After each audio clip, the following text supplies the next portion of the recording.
Ciao ciao, buongiorno, come state tutti?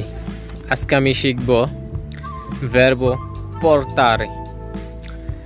verbo portare এর বাংলা হচ্ছে আনা, মানে কিছু আনা, আনার ক্ষেত্রে। তা verbo portare থেকে আজকে আমি শিখব প্রেজেন্টে, যার বাংলা দাঁড়ায় বর্তমান। যেরকম আমি আনি, তুমি আনো, সে আনে, আমরা আনি, তোমরা আনো, তারা আনে। ঠিক এটাই এখন আমি ইতালিয়ানে কনভার্ট করব।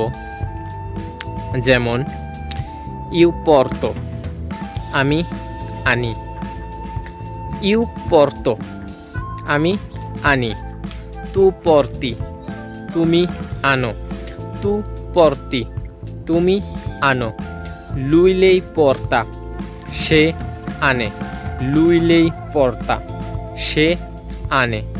noi portiamo, আমরা আনি।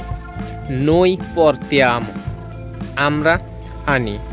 voi portate, তোমরা আনো। voi portate, তোমরা আনো। loro portano, তারা আনে। loro portano, তারা আনে। এই যে ঠিক আমি যে verbo portare শিখলাম, এটা portare না, portare হবে। portare আমি আনি, তুমি আনো, সে আনে, আমরা আনি, তোমরা আনো, তারা আনে। ঠিক এটা ইতালিয়ানে কনভার্ট করলাম। এখন কি আনি এটা ডিপেন্ড করে। ইউ porto la mela, আমি আপেল আনি।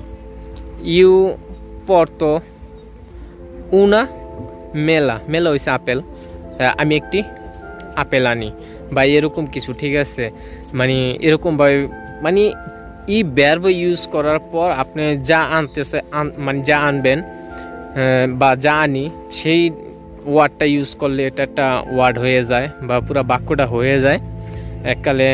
নর্মালি এটাই হচ্ছে বেসিক। অ্যাডভান্সার তো অনেক কঠিন, আমরা বেসিকই মাথা ভিতরে ঢুকাইতে পারি না, অ্যাডভান্স তো দূরের কথা। আজকে এ পর্যন্তই। চাও চাও। আমি নিজে শেখার লেগা চেষ্টা করি, প্রচুর চেষ্টা করি শেখার লেগা। দেখি কতটুকু শিখতে পারি।